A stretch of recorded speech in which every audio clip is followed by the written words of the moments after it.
Hello दोस्तों, मैं अरमान आप सभी की इस नए वीडियो में स्वागत करता हूं। आज की इस नए वीडियो के अंतर्गत रासायनिक अभिक्रियाएं एवं समीकरण का अगला पार्ट रहेगा हमारा। पिछले वीडियो में हम लोगों ने ऊष्माक्षेपी अभिक्रिया एवं ऊष्माशोषी अभिक्रिया को पढ़ा एवं उसकी एग्जाम्पल को मैंने आपको बताया, आप सभी ने नोट किया। अगला हमारा अब रहेगा अभिक्रिया का प्रकार जो है वो ऑक्सीकरण अभिक्रिया यानी कि ऑक्सीडेशन रिएक्शन। ये क्या होता है, देखिए इसके नाम में ही छुपा हुआ है ऑक्सीकरण, है ना। यानी कि इसमें ऑक्सीजन का क्या होगा, संयोग होगा। यानी कि ऑक्सीकरण होगा तो इसमें ऑक्सीजन का क्या होगा, संयोग होगा। इसके साथ साथ इसमें हाइड्रोजन का वियोग होगा या विद्युत ऋणात्मक तत्वों का संयोग होता है या विद्युत धनात्मक तत्वों का वियोग होता है, तो उसे ऑक्सीकरण अभिक्रिया कहते हैं। आपके जो बुक में परिभाषा दिया गया है वो परिभाषा है वह रासायनिक अभिक्रिया जिसमें ऑक्सीजन का संयोग या हाइड्रोजन का वियोग होता है, उसे ऑक्सीकरण अभिक्रिया कहते हैं। इसमें थोड़ा और जोड़ दीजिएगा तो आपका बेहतर परिभाषा हो जाएगा। अथवा विद्युत ऋणात्मक तत्वों का संयोग या विद्युत धनात्मक तत्वों का वियोग होता है, उसे ऑक्सीकरण अभिक्रिया कहते हैं। जैसे कि इसके एग्जाम्पल से हम लोग समझ सकते हैं, किसी तत्व का ऑक्सीजन से संयोग, यानी कि मान लीजिए कि हम सोडियम लिए, ठीक ना, और सोडियम का जो है ऑक्सीजन से हम क्या करा दिए, संयोग करा दिए। तो संयोग कराने पर ये क्या बना दिया, हमारा सोडियम ऑक्साइड बना दिया, सोडियम ऑक्साइड बना दिया। इसीलिए यहाँ पे क्या हुआ, ये हमारा ऑक्सीकरण हुआ। ठीक इसी प्रकार इसके एग्जाम्पल को देखिए, कार्बन प्लस में ऑक्सीजन, ये अभिक्रिया किया तो बना दिया आपके कार्बन डाइऑक्साइड। सल्फर प्लस में ऑक्सीजन अभिक्रिया किया तो बना दिया आपका सल्फर डाइऑक्साइड। कैल्शियम प्लस में ऑक्सीजन अभिक्रिया किया तो बना दिया आपका कैल्शियम ऑक्साइड। ये सभी के सभी ऑक्सीकरण हुआ है। ये सभी के सभी क्या है, आपके ऑक्सीकरण की एग्जाम्पल हैं। अगला हमारा है, किसी यौगिक से हाइड्रोजन का निष्कासन भी क्या कहलाता है, हमारा ऑक्सीकरण कहलाता है। तो यहाँ पे एग्जाम्पल के माध्यम से हम लोग समझ सकते हैं। यहाँ पे दिया गया है आपके HCl और यहाँ पे MnO2 यानी कि मैग्नीज ऑक्साइड, इसे गर्म करते हैं तो ये गर्म होकर आपके MnCl2 यानी कि मैग्नीज क्लोराइड और जल और क्लोरीन में ये टूटता है। तो यहाँ पे देखिए जो आपके HCl है, इसमें से हाइड्रोजन क्या हो रहा है, विलुप्त हो रहा है, यानी कि बाहर निकल रहा है और निकल के यहाँ पे जल में जुड़ गया है। तो किसी यौगिक से हाइड्रोजन का अगर निष्कासन होता है या वियोग होता है तो भी उसे हम लोग ऑक्सीकरण अभिक्रिया कहते हैं। इसी प्रकार यहाँ पे दूसरा एग्जाम्पल दिया गया है, जिंक प्लस में H2SO4 यह अभिक्रिया कर रहा है तो बना दे रहा है आपका जिंक सल्फेट और हाइड्रोजन गैस जो है बाहर निकल गया, यानी कि हाइड्रोजन का यहाँ पे क्या हो गया, वियोग हो गया। तो यह भी जो है हमारा क्या है, ऑक्सीकरण अभिक्रिया है। अगला हमारा है अवकरण यानी अपचयन अभिक्रिया। इसका दो नाम है, अवकरण अभिक्रिया या अपचयन अभिक्रिया। तो इसमें क्या होता है, वह रासायनिक अभिक्रिया जिसमें ऑक्सीजन का वियोग, इसमें क्या होगा, उल्टा होगा, इसमें ऑक्सीजन का वियोग होगा तथा हाइड्रोजन का संयोग अथवा विद्युत ऋणात्मक तत्वों का वियोग या विद्युत धनात्मक तत्वों का संयोग होता है, उसे अपचयन अभिक्रिया या अवकरण अभिक्रिया कहते हैं। जैसे एग्जाम्पल में किसी तत्व से हाइड्रोजन का संयोग, जैसे कि यहाँ पे देखिए H2 है और ये ऑक्सीजन H2 और ये ऑक्सीजन से अभिक्रिया किया, यानी कि हाइड्रोजन ऑक्सीजन से अभिक्रिया किया तो बना दिया आपके H2O यानी कि जल बना दिया। तो इसमें क्या हुआ, ऑक्सीजन जो है हाइड्रोजन से क्या कर लिया, हाइड्रोजन से इसमें संयोग कर लिया, इसलिए यहाँ पे क्या हो गया, आपका अवकरण हो गया। अगर यहाँ पे वियोग होता हाइड्रोजन का तो ऑक्सीकरण होता, लेकिन यहाँ पे क्या हो रहा है, संयोग हो रहा है, इसीलिए यहाँ पे क्या हुआ, अवकरण हुआ। इसी प्रकार आपके हाइड्रोजन प्लस में क्लोरीन, ये जो है संयोग किया है क्लोरीन से और बना दिया है आपके हाइड्रोक्लोरिक अम्ल, तो इसीलिए यहाँ भी क्या हुआ, आपके अवकरण हुआ। इसी प्रकार अगला जो है, किसी यौगिक से ऑक्सीजन का वियोग, किसी यौगिक से ऑक्सीजन का वियोग भी क्या कहलाता है हमारा, तो अवकरण अभिक्रिया कहलाता है। इसको देख लेते हैं, जैसे कि यहाँ पे कॉपर ऑक्साइड को रखा गया है और हाइड्रोजन के साथ अभिक्रिया कराएंगे तो कॉपर और प्लस में हमारा H2O देगा। तो इसमें देखिए जो ऑक्सीजन है वो क्या हुआ, अलग निकल गया और अलग निकल के हमारे हाइड्रोजन से H2O में बदल गया। तो यहाँ पे क्या हुआ है, ऑक्सीजन का जो है वियोग हुआ है या इसकी यानी कि निष्कासन हुआ है। तो किसी यौगिक से ऑक्सीजन के निष्कासन की प्रक्रिया को हम लोग क्या जानते हैं, वो हमारा अवकरण अभिक्रिया है। इसी प्रकार अगला रहेगा हमारा 9 नंबर अभिक्रिया, रिडॉक्स अभिक्रिया। रिडॉक्स अभिक्रिया कई बार एग्जाम में पूछा जा चुका है, ये काफ़ी ज़्यादा इंपॉर्टेंट है। तो वैसा रासायनिक अभिक्रिया जिसमें ऑक्सीकरण एवं अवकरण की क्रियाएं साथ साथ होती है, तो ऐसी अभिक्रिया को रिडॉक्स अभिक्रिया कहते हैं। सामान्यतः सभी क्रियाएं रिडॉक्स अभिक्रिया होती है। जितनी भी क्रियाएं हो रही है वो सभी के सभी क्या हैं, रिडॉक्स अभिक्रियाएं हैं। जैसे यहाँ पे एग्जाम्पल में दिया गया है CuO यानी कि कॉपर ऑक्साइड प्लस में हाइड्रोजन। इसको हम गर्म करते हैं यदि, तो गर्म करने पर आपका कॉपर प्लस में H2O का निर्माण होगा। कॉपर प्लस में H2O का निर्माण होगा। तो इसमें कौन जो है अवकरण हो रहा है और कौन जो है आपका ऑक्सीकरण हो रहा है, ये समझने वाला बात है। तो इसमें देखिए, इसमें ऑक्सीजन है और इससे ऑक्सीजन निकल कर जो है अलग कर दे रहा है कॉपर को। तो ये क्या हुआ, हमारा अवकरण हुआ। यहाँ पे हाइड्रोजन को देखिए, हाइड्रोजन जो है इसमें ऑक्सीजन जुड़ गया, तो ये क्या हुआ, हमारा ऑक्सीकरण हुआ। तो इसीलिए यह रिडॉक्स अभिक्रिया का हमारा उदाहरण है, क्योंकि रिडॉक्स अभिक्रिया में ऑक्सीकरण और अवकरण की क्रिया साथ साथ होती है। इसी प्रकार दूसरा एग्जाम्पल को हम लोग देख सकते हैं। यहाँ पे देखिए H2S यानी कि हाइड्रोजन सल्फाइड जो है, इसमें से हाइड्रोजन का क्या होगा, हाइड्रोजन का वियोग होगा। हाइड्रोजन का इसमें से वियोग होगा और अकेला बच जाएगा हमारा सल्फर। इसी प्रकार यहाँ पे देखिए क्लोरीन है ना, और क्लोरीन जो है इसमें हाइड्रोजन का क्या होगा, जुड़ाव होगा। इसीलिए हमारा क्या होगा, अपचयन यानी कि ऑक्सीकरण हो गया। क्या हो गया, ऑक्सीकरण हो गया। यहाँ पे आपके उपचयन हुआ, सॉरी यहाँ पे थोड़ा सा मैंने गलती बता दिया। यहाँ पे देखिए हाइड्रोजन क्या हो रहा है, बाहर निकल रहा है, तो यहाँ पे उपचयन हुआ है। और यहाँ पे क्लोरीन हाइड्रोजन के साथ क्या हो रहा है, जुड़ रहा है, इसीलिए यहाँ पे आपका अपचयन हुआ है। क्योंकि हम जानते हैं किसी भी रासायनिक अभिक्रिया में ऑक्सीजन का संयोग और हाइड्रोजन का वियोग हो तो उसे हम लोग ऑक्सीकरण यानी कि उपचयन के नाम से जानते हैं। अगला हमारा है यहाँ पे तीसरा जो एग्जाम्पल जो है, जिंक ऑक्साइड जो है और कॉपर से अभिक्रिया कर रहा है, सॉरी कार्बन से अभिक्रिया कर रहा है, और अभिक्रिया करने के पश्चात आपका बना रहा है जिंक प्लस में कार्बन मोनोऑक्साइड।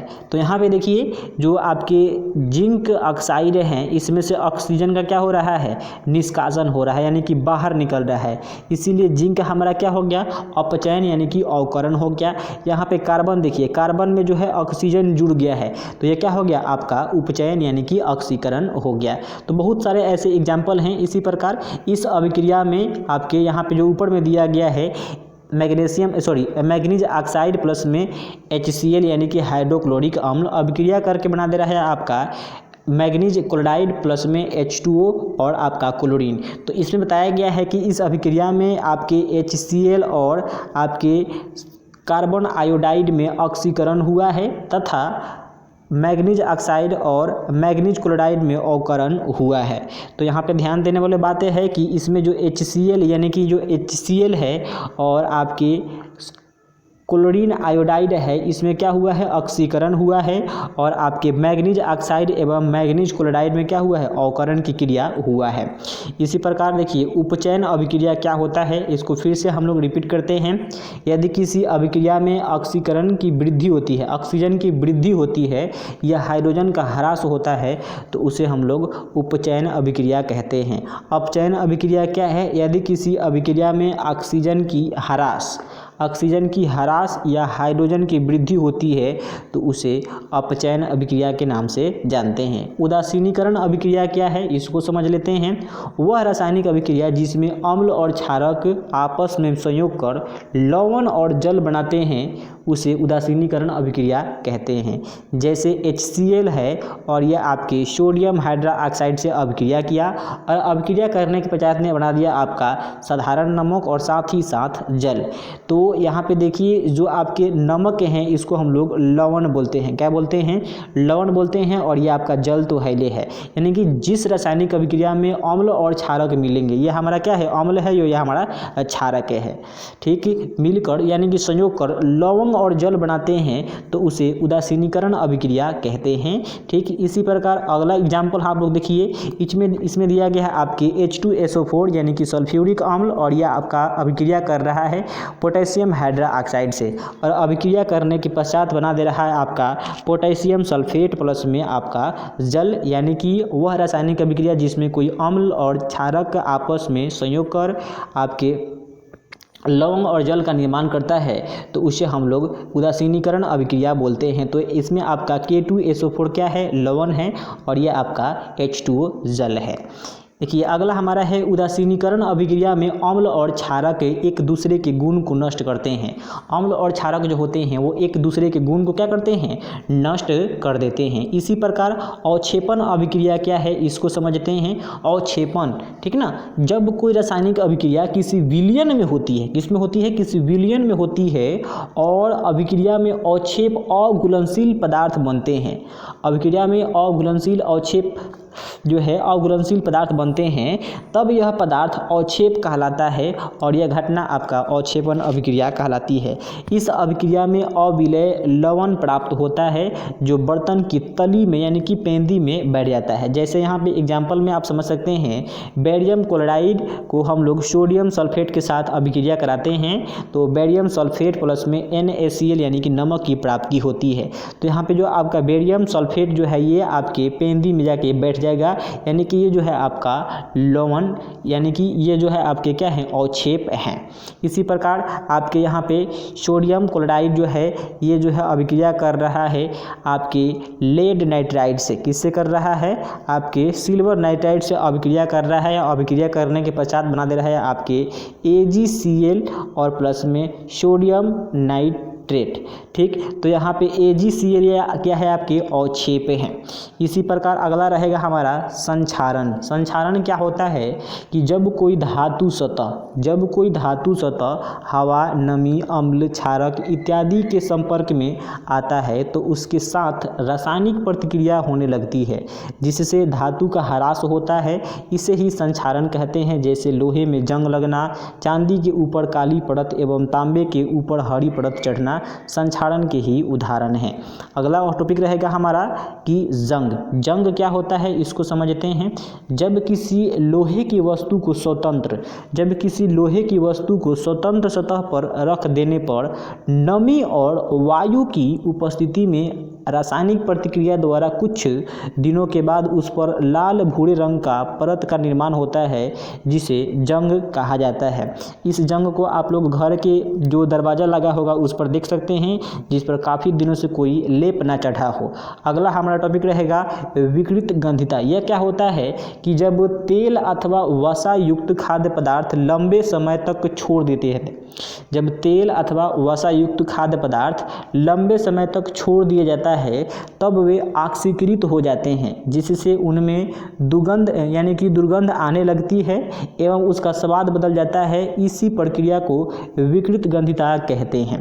क्लियर है। अगला देखिए, विकृत गंधिता से खाद्य पदार्थ को बचाने के लिए नाइट्रोजन से प्रभावित किया जाता है। यह एक अत्यंत निष्क्रिय गैस है। विकृत गंधिता को खाद्य पदार्थ से बचाने के लिए नाइट्रोजन से प्रभावित किया जाता है। यह एक क्या है? अत्यंत निष्क्रिय गैस है। इसी प्रकार वसा युक्त भोजन में एक विशेष प्रकार का पदार्थ मिलाया जाता है जिसे वसा युक्त भोजन दूषित ना हो उसे एंटीऑक्सीडेंट कहते हैं। यह स्ट्रिक अम्ल या लेसिथिन होता है। क्या होता है? लेसिथिन होता है। तो इसको मिला देने से क्या होगा? वो ऑक्सीकृत नहीं होगा। इसके अलावा भोजन को रेफ्रिजरेटर तथा वायुरोधी बर्तनों में रखकर ऑक्सीकरण को हम लोग कम कर सकते हैं, यानी कि खराब होने से बचा सकते हैं। अगला रहेगा हमारा अन्य स्मरणीय तथ्य जो आपके लिए क्या है? उपयोगी है। इसको भी हमको पढ़ना है। यानी कि ऑक्सीकरण एवं अवकरण की आधुनिक संकल्पीय। किसी तत्व के इलेक्ट्रॉन त्यागने की प्रक्रिया को ऑक्सीकरण और इलेक्ट्रॉन ग्रहण करने की प्रक्रिया को अवकरण कहा जाता है। इसी प्रकार जिस अभिक्रिया में किसी पदार्थ का ऑक्सीकरण संख्या बढ़ती है उसे ऑक्सीकरण कहते हैं तथा जिस अभिक्रिया में ऑक्सीकरण संख्या घटती है उसे अवकरण कहा जाता है। बहुत सारा परिभाषा है। इसी प्रकार ऑक्सीकरण संख्या क्या होता है, ऑक्सीडेशन नंबर, इसको जान लेते हैं। किसी अणु अथवा आयन में प्रत्येक परमाणु में उपस्थित आवेश को ऑक्सीकरण संख्या कहा जाता है। किसी अणु अथवा आयन में प्रत्येक परमाणु में उपस्थित आवेश को ऑक्सीकरण संख्या कहा जाता है। ऑक्सीकरण संख्या ज्ञात करने का नियम है। इसमें कुछ जो है तत्वों को याद करना पड़ता है, जैसे कि मुक्त अवस्था में किसी परमाणु के प्रत्येक परमाणु की संख्या की ऑक्सीकरण संख्या 0 होता है। क्या होता है, 0 होता है। इसी प्रकार हाइड्रोजन की ऑक्सीकरण संख्या सामान्यतः +1 यानी कि +1 होता है, लेकिन धातु के हाइड्राइड में ऑक्सीकरण संख्या -1 होती है। सामान्यतः देखा जाए तो +1 होता है, लेकिन धातु की हाइड्राइड में अगर बोलेगा तो -1 होता है। इसी प्रकार ऑक्सीजन का ऑक्सीकरण संख्या -2 होती है, लेकिन इस पर ऑक्साइडों और सुपर ऑक्साइडों में -1 होती है। पोटेशियम या सोडियम में ऑक्सीकरण संख्या +1 होती है। फ्लोरीन, क्लोरीन, ब्रोमीन, आयोडीन की ऑक्सीकरण संख्या -1 होती है। इसी प्रकार दहन क्या है इसको समझते हैं, ठीक ना। दहन क्या है इसको समझ लेते हैं। दहन एक रासायनिक अभिक्रिया है जिसमें कोई पदार्थ ऑक्सीजन की उपस्थिति में जलकर ऊष्मा और प्रकाश ऊर्जा के रूप में मुक्त करते हैं, उसे दहन कहा गया है। एग्जाम्पल के माध्यम से समझ सकते हैं। कार्बन प्लस में ऑक्सीजन, ये जो है अभिक्रिया किया और अभिक्रिया करने के पश्चात ने बना दिया आपके कार्बन डाइऑक्साइड प्लस में ऊष्मा प्लस में आपका प्रकाश। तो ये क्या हुआ, आपके दहन का एग्जाम्पल एवं इसका डिफिनेशन हुआ। जो पदार्थ जलता है उसे ज्वलनशील पदार्थ या दहनशील पदार्थ कहते हैं। इसी प्रकार जो पदार्थ नहीं जलता है उसे अज्वलनशील पदार्थ या अदहनशील पदार्थ कहते हैं। जैसे ईंट, पत्थर, बालू हो गया, ये सभी के सभी क्या हैं, अज्वलनशील पदार्थ है। दहन के लिए आवश्यक शर्तें क्या है इसको देख लेते हैं। दहनशील पदार्थ होना चाहिए। यदि कोई चीज़ को हम जलाना चाहते हैं तो सबसे पहले वो क्या होना चाहिए, दहनशील पदार्थ होना चाहिए। दहन के पोषक पदार्थ की उपस्थिति यानी कि ऑक्सीजन की उपस्थिति होना चाहिए। ज्वलन ताप की प्राप्ति होना चाहिए। इन सभी तीनों चीज़ रहेगा तो यदि कोई पदार्थ जलने लायक है तो आसानी से क्या होगा, जल जाएगा। अगला हमारा है कि ज्वलन ताप की प्राप्ति। ज्वलन ताप की प्राप्ति यानी कि वह न्यूनतम ताप जिस पर कोई पदार्थ जलना प्रारंभ करता है उसे उस पदार्थ का ज्वलन ताप कहते हैं। दहन का पोषक, ये काफ़ी ज़्यादा इम्पोर्टेंट है। दहन का पोषक किसे कहा जाता है, तो ऑक्सीजन को कहा जाता है। दहन का अपोषक जो है कार्बन डाइऑक्साइड है। याद कर लीजिएगा, इसको रट जाना है कि दहन का पोषक क्या है, हमारा ऑक्सीजन है, और दहन का अपोषक क्या है, कार्बन डाइऑक्साइड है। यानी कि जो जलने में सहायक होता है उसे दहन का पोषक कहते हैं, जैसे कि ऑक्सीजन, और जो किसी पदार्थ के जलने में असहायक होता है उसे हम क्या बोलते हैं, दहन का अपोषक, जैसे कि कार्बन डाइऑक्साइड क्या है, हमारा अपोषक है। अगला हमारा रहेगा ऑक्सीजन की अनुपस्थिति में दहन। तो इसको हम लोग अगले वीडियो में समझेंगे, क्योंकि वीडियो काफ़ी ज़्यादा बड़ा हो जाएगा जिससे आपको बोरिंग महसूस होगा। मुझे आशा है कि आपको समझ में आया होगा। अगर समझ में आया है तो बारी बारी से सभी को नोट कीजिए और नोट करके अपने कॉपी में अच्छे तरह से इसको याद कीजिए, ताकि आने वाले एग्ज़ाम टाइम में आप बेहतर से बेहतर परिणाम हासिल कर सके बोर्ड परीक्षा 2025 में। अगर आपको वीडियो अच्छा लगा है तो वीडियो को लाइक कीजिए, तथा चैनल पर पहली बार विजिट किए हैं तो चैनल को सब्सक्राइब कर बेल आइकन को ऑन करें, ताकि आने वाले वीडियो का नोटिफिकेशन आपको मिलता रहे। Thank you so much for the watching this video.